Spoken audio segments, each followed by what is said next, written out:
رکھا، یہ بڑی فضیلت ہے۔ اور آج تک بلکہ میرے آقا صلی اللہ تعالیٰ علیہ وسلم کا ایک فرمان ہے، سنو، فرماتے ہیں رسول اللہ صلی اللہ علیہ وسلم ہر نبی کے لیے وزیر ہوتے ہیں، مجھے اللہ تعالیٰ نے آسمانوں میں 2 وزیر دیے اور زمین پر بھی 2 وزیر دیے۔ آسمانوں میں میرے 2 وزیر جبرائیل و میکائیل ہیں، اور زمین میں میرے 2 وزیر ابو بکر و عمر ہیں۔ اور دیکھو تو آج بھی اس ہرے گنبد کے نیچے بادشاہ آرام فرمایا اور دونوں وزیر پہلو میں سوئے ہوئے ہیں۔ اس بات کی علامت ہے، ہم نے پڑھا تھا کہ بادشاہ جب کرسی پر براجمان ہوتا ہے اور وزیر اس کے آس پاس ہیں تو یہ علامت ہوتی ہے کہ بادشاہ کا نظام ابھی چل رہا ہے، اور اگر وزیر چلے گئے تو یہ علامت ہوتی کہ اب بادشاہ کی مجلس ختم ہو گئی ہے، رعایا کے اب معاملات سنے نہیں جائیں گے۔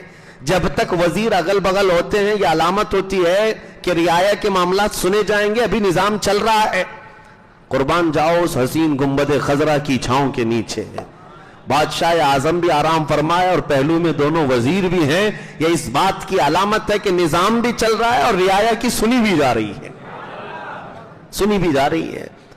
اور اس سیدنا عمر بن خطاب رضی اللہ تعالیٰ عنہ کے فضائل و مناقب کے بعد اب ہم آگے بڑھتے ہیں۔ دور فاروقی کی سب سے بڑے جو چیلنجز تھے تاریخ اسلام میں، یہ ضروری ہے۔ اب آپ کو میں بتاتا ہوں کہ اسلام کی سرحدیں کہاں سے کہاں تک لے گئے۔ حضرت عمر کا زمانہ ہے، اور آپ نے کل سنا تھا حضرت ابوبکر صدیق کے دور میں حضرت خالد بن ولید نے ایران کو چھیڑ کر رکھا تھا۔ عراق کے بہت سارے علاقے آپ نے فتح کر لیے تھے، اجنادین وغیرہ، فرات کے علاقہ، اور حضرت خالد بن ولید رضی اللہ تعالیٰ عنہ کی یہ مہم اب روک دی گئی تھی۔ ایران کے سخت گیر لوگ تھے، یزدگرد ان کا جو بادشاہ تھا ایران، کسرا، بھائی سپر پاور کہتے ہیں اس زمانے کی، ہزاروں لاکھوں کی فوج رکھتے تھے، اتنا آسان نہیں تھا۔ مہم تو چھڑی تھی حضرت ابوبکر صدیق کے زمانے میں، اور حضرت خالد بن ولید ملک شام گئے، وہیں تھے۔ شام رومیوں کے قبضے میں تھا، جو رومن امپائر ہے۔ اب حضرت عمر فاروق رضی اللہ تعالیٰ عنہ کو یہ خبر تھی اچھی طرح سے کہ صدیق اکبر کے زمانے میں ایران کے ان علاقوں میں مہم چل رہی ہے، مسلمان گئے ہوئے ہیں، کچھ علاقے فتح ہوئے، تو آپ نے اسی مہم کو اور تازہ کرنے کے لیے اپنی خلافت کا سب سے پہلا خطبہ دیا۔ خلافت میں آنے کے بعد خطبہ دیا اور مسلمانوں کو ابھارنے لگے۔ تقریباً 20 دنوں تک کوئی آئے نہیں۔ پھر اس کے بعد جلال فاروقی ایسا تھا، آپ کے خطبے نے ایسا جوش بھر دیا کہ مدینہ طیبہ اور اطراف کے سارے مسلمان جمع ہونے شروع ہو گئے کہ ہم جائیں گے اس ایران کی طاقت کو طاقت و تاراج کریں گے۔ اب اس فوج کو جب حضرت عمر فاروق نے جمع کیا، ابو عبید ثقفی ہیں، بنو ثقیف قبیلے کے صحابی تھے، ان کی سپہ سالاری میں حضرت عمر فاروق رضی اللہ تعالیٰ عنہ نے مدینہ طیبہ سے فوج روانہ کی، اور یہ فوج نکلی، پھر ایران کی ان سرحدوں میں داخل ہونے لگی۔ ایران کے یزدگرد کو جب پتا چلا کہ مسلمان آ رہے ہیں، تو چونکہ پہلے ہی جنگوں میں خالد بن ولید نے ان کے دانت کھٹے کر رکھے تھے، انہیں پتا تھا، تو اپنا مشہور و معروف پہلوان، جس کو آج بھی دنیا نام سے یاد رکھتی ہے، رستم پہلوان، یہ ایران کا پہلوان ہے، اور اس کی پہلوانی کے چرچے پوری دنیا میں تھے، رستم کو تیار کیا، اور 20,000 کی فوج دے کر کے یزدگرد نے بھیج دیا مسلمانوں کی اس فوج کو روکنے کے لیے۔ حضرت ابو عبید ثقفی یہ بڑے جوش میں نکلے تھے، اور ان کے ساتھ جو صحابہ تھے وہ تقریباً 2,000 تھے۔ 2,000 ان صحابہ کو لے کر کے وہ عراق میں پہلے داخل ہوئے، عراق کے کچھ علاقے فتح کرتے ہوئے فرات کے آگے جا رہے تھے، تو بہت سارے لوگوں نے منع کیا تھا، اس کے باوجود حضرت ابو عبید فرات کے اس پار گئے۔ ایرانی اس وقت جو لڑتے تھے وہ ہاتھیوں پر بیٹھ کر لڑتے، اور عرب جو ہے گھوڑوں پر بیٹھ کر لڑتے تھے، گھوڑوں کا رواج تھا، اور ان کے ہاتھی پر بیٹھ کر سوار ہو کر آتے، اور ان کے دیو پیکر ہاتھی ایسے تھے کہ جب وہ میدان میں آئے تو ان کے گھوڑے بدک گئے، بڑے بڑے جانوروں کو دیکھ کر، ہاتھیوں کو، تو مسلمان پسپا ہو گئے، پیچھے کی طرف ہٹنے لگے، اور اسی اثنا میں ایرانیوں کے ہاتھیوں کے حملے سے حضرت ابو عبید ان کے نرغے میں آ گئے اور ایک ہاتھی نے اپنے سونڈ میں دبا کر اپنے پیر میں ان کو کچل دیا، وہ شہید ہوئے۔ تو یہ مسلمانوں کی پسپائی ہوئی۔ حضرت عمر فاروق رضی اللہ تعالیٰ عنہ کو خبر ملی تو اس کا بڑا قلق ہوا، تقریباً 700 یا 800 کے قریب مسلمان وہاں شہید ہوئے۔ اور دریائے فرات ہے عراق میں اور دریائے دجلہ ہے۔ اب ان حالات کے چلتے ہوئے جنگیں کثرت سے چل رہی ہیں۔ پھر حضرت سعد بن ابی وقاص رضی اللہ تعالیٰ عنہ کو امیر مقرر کر کے سپہ سالار بنا کر حضرت عمر فاروق رضی اللہ تعالیٰ عنہ نے 20,000 کا لشکر تیار کیا۔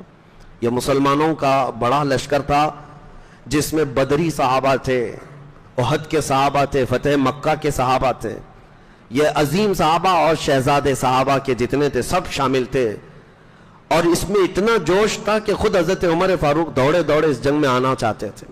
آپ کو لوگوں نے روک دیا کہ مدینہ کو خالی نہیں کیا جا سکتا، آپ یہاں رہیں۔ حضرت سعد بن ابی وقاص کو ایسی تنبیہ کر کے بھیجا تھا حضرت عمر نے کہ ہر منزل کا مجھے نقشہ کنٹینیو بھیجتے رہیں، یعنی بالکل کانٹیکٹ میں رہیں، اور ہر جگہ کیا کیا حالات ہیں قاصد کو فوری طور پر بھیجتے رہے۔ اس وقت نظام قاصد کا تھا، تو حضرت عمر کو عراق کے چپے چپے کا علم تھا۔ آپ نے جنگی ترتیب ایسی دی حضرت سعد بن ابی وقاص کو بھیج کر، یہ وہی فوج ہے میرے عزیزوں تاریخ کی جو عراق کی سرزمین پر اتری اور ایرانیوں کے مقابل میں آئی۔ تو ایرانیوں نے مہران اور جازوہ نام کے 2 بڑے سپہ سالاروں کو بھیجا تھا، تقریباً 1 لاکھ کی فوج دے کر۔ اور یہ ہے جنگ قادسیہ جو مشہور ہے جنگوں میں۔ جنگ قادسیہ کا نام اگر آپ سرچ کریں تو آپ کو پتہ چل جائے گا، ایک بہت ہی عظیم جنگ لڑی گئی، آسان نہیں تھی۔ 20,000 صحابہ اور اس کے بعد ان کی 1 لاکھ کی نہیں بلکہ 2 لاکھ کی فوج ہو گئی، اور ان میں ہاتھی، بڑے بڑے قسم کے پہلوان سب جمع ہوئے۔ قادسیہ کا یہ میدان حضرت سعد بن ابی وقاص کی سپہ سالاری میں لڑا جانا تھا۔ پہلا ہی دن ایسا تھا کہ کثرت سے مسلمان شہید ہوئے، لیکن پیچھے نہیں ہٹے جنگ قادسیہ میں۔ اور یہ جنگ ایسی تھی جہاں صحابہ اپنا جگر نکال کر رکھ چکے تھے۔ کئی ایسے صحابہ ہیں جن کی قربانیوں کو ذکر کرنے کے لیے ایک طویل وقت درکار ہے، طویل وقت۔ جنگ قادسیہ میں ایک صحابی حضرت خنسا، یہ پہلے زمانے جاہلیت کی شاعرہ تھیں، شعر و شاعری کرتی تھی، اور ان کی شعر و شاعری ایسی مشہور تھی جب کوئی مرتا تھا عرب میں تو اس پر مرثیہ بولا جاتا تھا۔ مرثیہ ماتم کرنے کے لیے، رولانے کے لیے شعر بولتے تھے۔ تو یہ خنسا اس بات میں مشہور تھی جب ان کے بھائی کا انتقال ہوا تھا اور ایک بار باپ کا انتقال ہوا تھا، تو اپنے بھائی اور باپ کے انتقال کے وقت جو انہوں نے مرثیے پڑھے تھے، عرب لوگ 2 سال تک سن کر روتے تھے۔ انہوں نے 2 سال تک رلایا ہے، نئے نئے شعر بول بول کر کے لوگوں کو رلایا، جیسے آج ماتم کی مجلسوں میں رلایا جاتا ہے۔ تو اس وقت یہ ماتم کا رواج تھا، نوحہ کرتی تھیں عورتیں، اور عرب کی جاہلیت میں مرنے پر اس طرح کے مرثیے پڑھے جاتے تھے۔ یہ وہ خنسا ہیں جو زمانے جاہلیت کی مشہور شاعرہ۔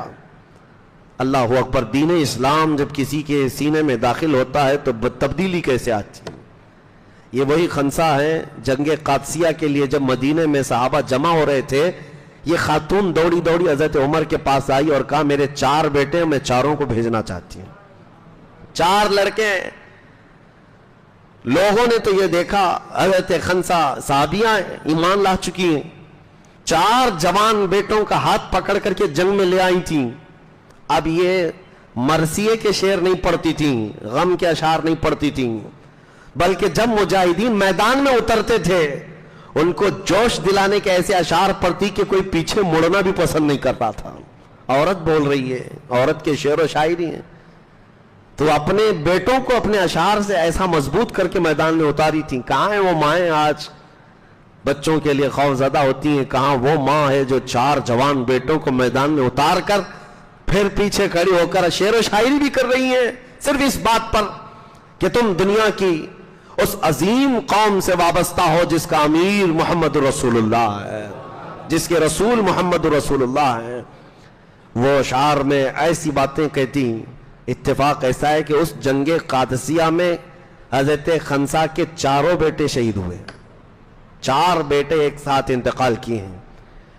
تو عرب میں یہ بات پھیل گئی کہ خنسا اب کیسے مرثیہ پڑے گی، بھائی کی موت پر تو 2 سال رلایا, باپ کی موت پر تو 2 سال رلایا, 4 بیٹے مر گئے, اب کیا پڑے گی اور کتنا رلائے گی. لوگوں نے آ کر کہا اب کون سے مرثیے پڑھو گی؟ حضرت خنسا نے کہا 4 بیٹوں کی موت پر اب میں یہ پڑھوں گی انا للہ و انا الیہ راجعون. بس ہم اللہ کے لیے ہیں اور اللہ ہی کی طرف لوٹنے والے ہیں. اسلام پورا دل بدل دیتا ہے. زمانے جاہلیت کے سارے کام بدل جاتے ہیں. یہ آج کیسی بات ہے کہ اسلام میں پیدا ہوئے, اسلام میں بڑھے ہو, لیکن جاہلیت کے افعال اور کردار آج بھی تمہارے اندر پائے جاتے ہیں. کچھ ہندوؤں کے, کچھ کرسچنوں کے, کچھ پتہ نہیں کہاں کہاں کے. تمہارے گھروں میں یہ سب رسومات گھر کرنے لگ گئے. وہ ایسے تھے کہ دین میں آنے کے بعد پرانی ساری چیزیں ایسے نکال دیتے تھے. تبدیلی آتی تھی. جنگ قادسیہ ہے. جنگ قادسیہ میں سعد ابن ابی وقاص نے بڑی جواں مردی کے ساتھ سپہ سالاری کا حق ادا کیا, اور اس میں بہت سارے صحابہ شہید ہوئے. یہ 3 دن تک چلی جنگ, اور اس کے بعد حضرت اسماء کی یہاں پر وہ کارکردگی بیان کے قابل. حضرت اسماء یہ صدیق اکبر کی بیٹی, انہوں نے دیکھا یہاں پر حضرت اسماء رضی اللہ تعالیٰ عنہ کی یہ کارکردگی بیان کی جاتی ہے. وہ جنگ قادسیہ میں ہو کہ جنگ یرموک میں ہو, لیکن بہرحال میں بیچ میں یہ صحابہ کے ساتھ ان صحابیات کی کارکردگی بتاتا ہوں کہ وہ سب عورتوں کے خیموں میں آئیں اور کہا اے عورتوں جمع ہو جاؤ, کیا چاہتی ہوں؟ ہمارے پاس 2 ہی راستے ہیں. اگر ہمارے مرد جتنے ہیں شہید ہو گئے, اگر یہ مارے گئے تو ہمارے پاس 2 ہی راستے ہیں. یا تو دشمن قوم کی باندی بن جائیں گے ہم, وہ غلام بنا کر ہمیں لے جائیں گے کنیز بنا کر, کفار و مشرکین کے ہاتھوں میں باندی بن کر کے رہنا پڑے گا, یا اگر بچ کر کے واپس بھی جاؤ گی تو بیوہ بن کر کے رہنا پڑے گا. 2 میں سے ایک چیز ہے تمہارے پاس. عورتوں نے پوچھا کیا کرنا ہے؟ کہا اٹھو اور اپنے جوانوں کو جوش دلاؤ. تو ان کے جو خیمے لگتے تھے, جھوپڑیاں ہوتی تھی, 4 لکڑیاں گاڑ کر کے اس پر پردہ ڈال کر خیمے بنائے جاتے تھے. حضرت اسماء نے کہا 4 عورتیں خیمے کی 4 چوب لکڑیاں اٹھائیں اور دوڑ پڑیں. تو عورتیں وہ خیمہ اکھاڑ کر کے میدان میں دوڑتی تھیں. شام کا وقت تھا اور یہ جو لشکر مقابل میں تھا یہ دیکھ کر کے گھبرا گیا. انہوں نے کہا کہ نہ اس میں انسان نظر آتا ہے, نہ کوئی فوجی ہے, یہ تو جھوپڑیاں خود ہی چلتی آ رہی ہیں, یہ گھر چلتے ہوئے آ رہے ہیں ہماری طرف. ایسی بھگدڑ مچی تھی ان کے اندر کہ وہ آپس میں ایک دوسرے کے اوپر گرتے پڑتے تھے. پتہ نہیں ان کے جانور کتنے ان کو کچل گئے ہیں. ان کے اس کردار پر مسلمانوں کو فتح عظیم حاصل ہوئی تھی. جنگ قادسیہ کے بعد ایران میں ایسی بات پھیل گئی کہ اب ایرانیوں کی طاقت ختم ہونے لگی. میرے عزیزو, ایک جنگ میں 10-10 ہزار ایرانی مارے گئے ہیں. یہ معمولی بات نہیں تھی. اس وقت ان کے دور میں کبھی 2000 کبھی 10,000 مقابل میں ہوتے رہے. اب اس کے بعد مسلمانوں کا یہ جمع غفیر سعد ابن ابی وقاص کے ساتھ دریائے دجلہ پر آیا. اب تاریخ کی وہ اہم بات میں عرض کرنے جا رہا ہوں, دور فاروقی کی. یہ عراق پورا فتح کر چکے تھے, اب ایران کی سرحد کے اندر داخل ہونا تھا. اب بچا کچا ایران جو پرشین امپائر ہے انہوں نے اپنے ایران کو سنبھال رکھا تھا. دور دور سرحدیں پھیلی تھی, مسلمان چلتے چلتے سرحدوں میں اندر آ گئے تھے. جو آج کا ایران ہے اتنا ایران بچا ان کے ہاتھوں میں بچا تھا. ارے بادشاہ کے لیے کچھ تو چھوڑو. اب ایرانی بادشاہوں نے دریاؤں کے کنارے پوری فوج لگا رکھی تھی کہ مسلمان کہیں سے پار ہو کر کے اس سرحد کے اندر نہ آ جائیں.